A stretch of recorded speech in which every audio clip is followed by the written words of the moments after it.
Hello everyone, my name is Sharon Myers and I'm back here to give you some information regarding the process of adjustment of status and the removal of condition.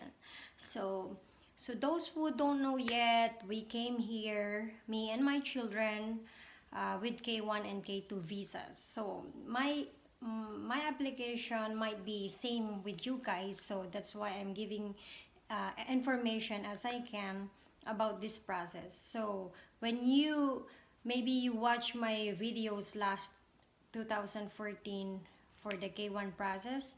So when we arrive here after 90 days, we adjust our status. You need to, because you can only get 3 months visa when for the K1 visa.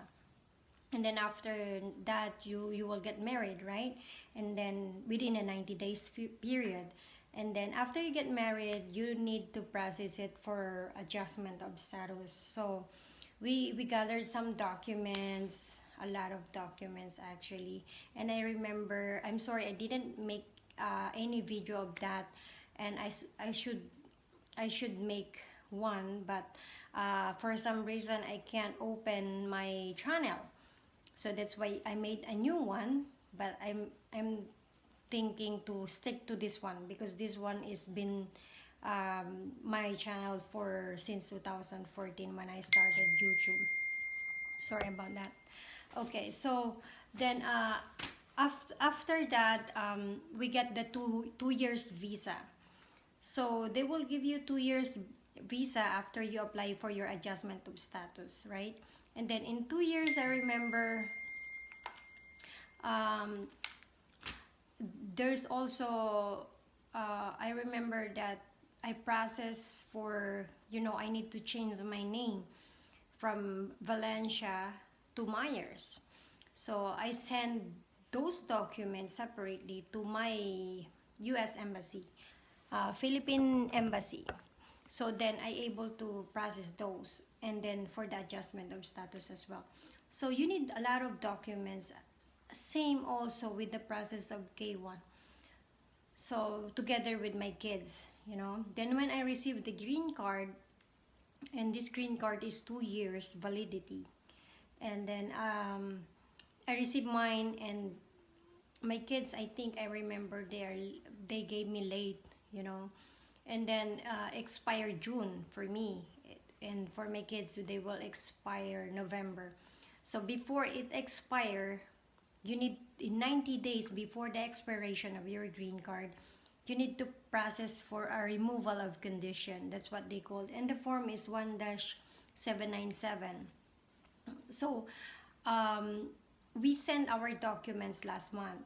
So it says here, it says there online, the fee is $485 for the application, and then 85 I think is for the biometrics. So each one of who will gonna process for me and for my children. So I have 3 kids and me, so I make a checks for 85, 485s, 85, 85, 85, 85, and then 485 for the application fee.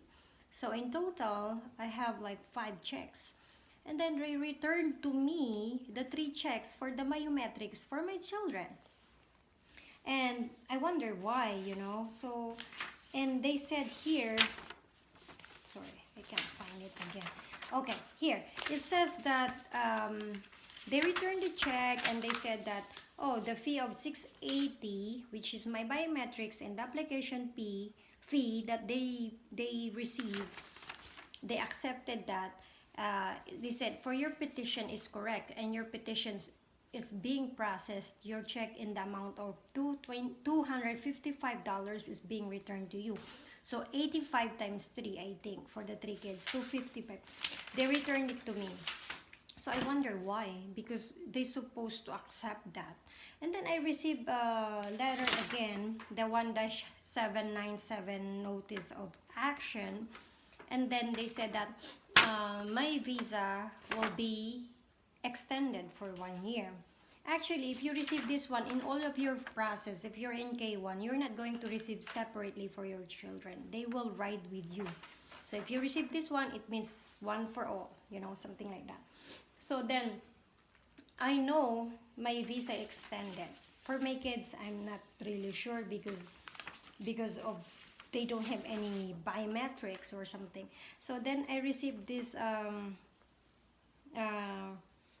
another letter, form 1797C, notice of action, and I this is like a biomet for me to go into the biometrics. So every time, even in the adjustment of status, you will go there in the immigration, in the USCIS immigration, to go through the biometrics. So you're gonna make a you're gonna do some prints and picture.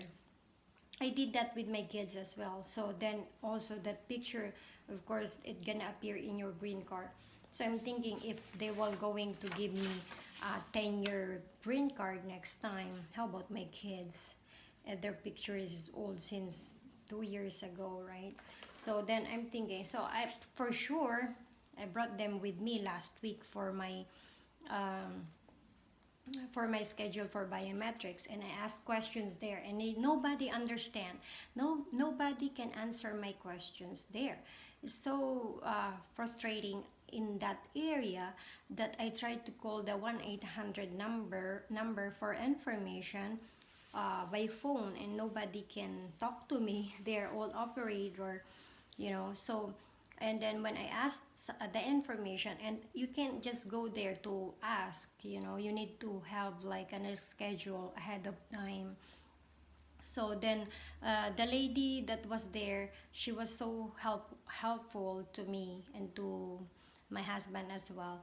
And she said that I can give you an appointment next week if you want. You can ask questions as many as you can inside. You know, there's an information door, and you're gonna go there. They are like officers, immigration officers that can give you an answer. But that time it was like almost 4 p.m.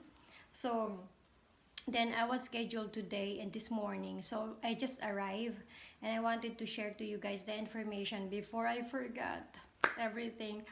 So then the lady there, she told the officer, I told her about my situation, and she said, why your green card is expiring different date from your children?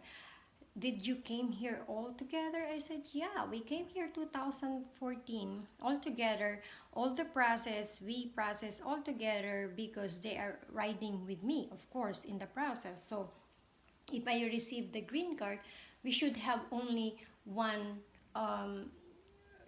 one expiration. So but I think they had a mistake. They don't just admit, but she asked questions as well with the other officer. She left and with the documents, and like for 15-20 minutes, and then she came back and she said, yeah, I think we had a mistake regarding of that matter. She said that I think your green card should be all the same date, and for some reason your children become like gonna separate to you. So I said, yeah, that's what I'm thinking, because they should also have the biometrics together with the same time with me. And then of course if they're gonna be separated, that's a separate fee of $485, you know. So then she said, yeah, so what we're gonna do, we're gonna have a process again. You just need to wait, don't you worry. She said that you have a 1-year extension. And I said, yeah, because maybe next month we go to vacation, we don't know yet if we're gonna go outside the US. And she said, don't you worry about that, because their green card will expire November.